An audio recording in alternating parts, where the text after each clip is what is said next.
The fault line that runs right through the heart of the Middle East, the one that shapes conflicts and defines entire nations, it didn't start with a war. It didn't start with an invasion. It all started with a single, urgent question asked in a quiet room 1,400 years ago. So today we're going to trace the origins of this profound divide and explore how it's still shaping our world. And that's the question, isn't it? How had it come to this? It's a question that has echoed through the centuries, from the battlefields of the 7th century to the bombed-out streets of the 21st. It's a question that helps us make sense of the modern Middle East, and we are going to trace it all the way back to its source. All right, so here's how we're going to tackle this. Think of it like an hourglass. We're going to start with right now, today. Then we'll travel all the way back in time to that one single moment where the split began. And from there, we'll follow the consequences as they cascade forward through history right back to the present. By the end, you'll see just how tangled up the past and the present really are. Okay, first up, let's talk about today. Because to understand why this history matters so much now, you have to get that the past isn't just something that's remembered. In many ways, it's being relived every single day. I mean, take this for example. In 2004, a horrific bombing tore through the Shia holy city of Karbala. It happened during Ashura, which is this deeply important pilgrimage. But the timing, that was the point. The attack was this tragic, brutal echo of the very event the pilgrims were there to mourn, the death of the Prophet Muhammad's grandson, Hussein, who was killed at Karbala way back in 680. That battle is the foundational story of martyrdom for Shia Islam, and this modern attack just shows how raw that wound still is. And if you want to see this ancient division on a global scale today, you just have to look at the geopolitical struggle between Sunni-majority Saudi Arabia and Shia-majority Iran. Now, this isn't just some simple religious disagreement. No, it's a complex, full-blown power struggle, with both countries trying to gain influence and control across the region, and they're fueling these devastating proxy wars from Yemen to Syria. Okay, so now let's rewind. Let's go all the way back to a single room in Medina in the year 632. The founder of a new faith is dying, and in that room, the fate of that faith is hanging in the balance. So, this is the world we're stepping into.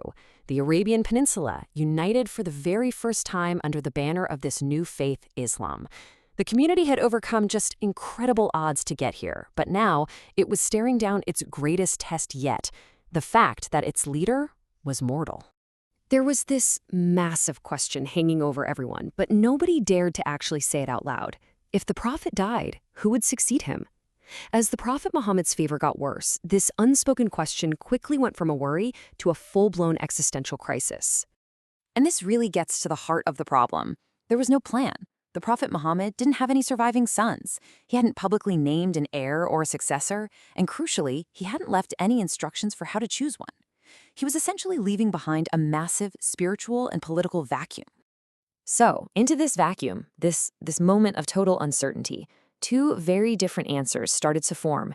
And this, right here, this is the fork in the road, the single moment that would send Islam down two distinct paths for the rest of history.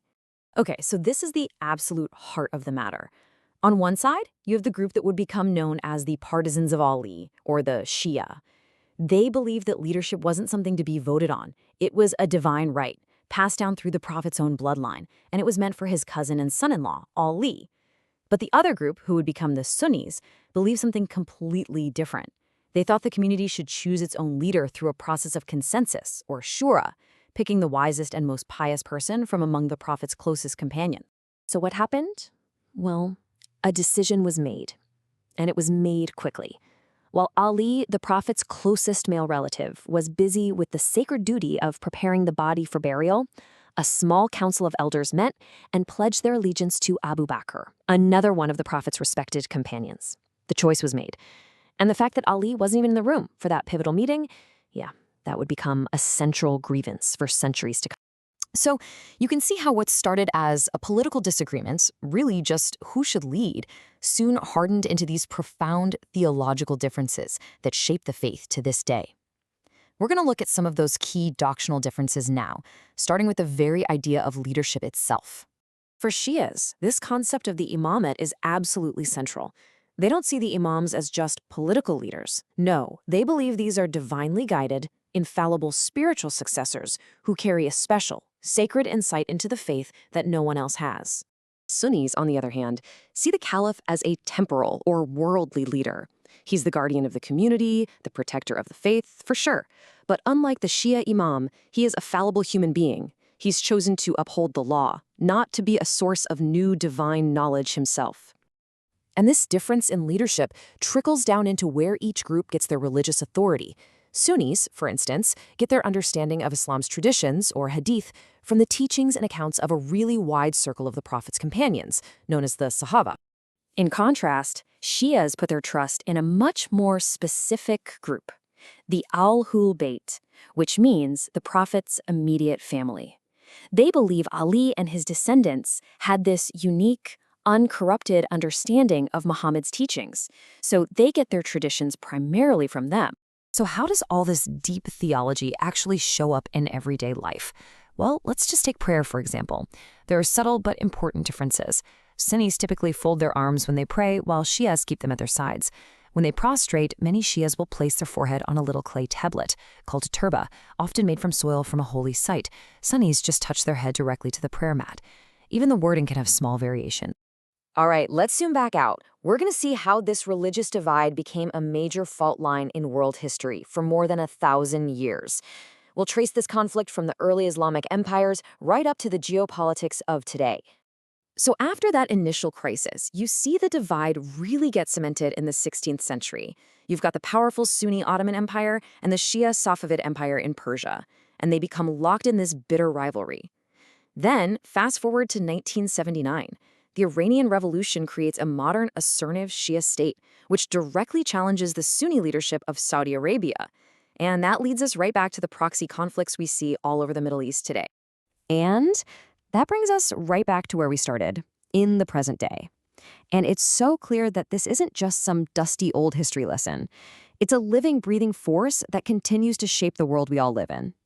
There's this incredibly powerful Shia saying that I think just captures this whole legacy perfectly. Every day is Ashura, and every land is Karbala. What it means is that the original injustice, that tragedy at Karbala, it's not some distant historical event. It's a constant state of struggle, a framework for understanding and resisting tyranny that continues to inspire people today, from activists in Tehran to fighters on the battlefields in Yemen. And that leaves us with one last thought, one final question to chew on. After 1,400 years of conflict, of empires rising and falling, of revolutions, is it even possible to separate the politics from the faith? Or have they become so intertwined that they're just two sides of the same enduring story? A story that is still being written and will continue to shape the future of the Middle East and the rest of the world.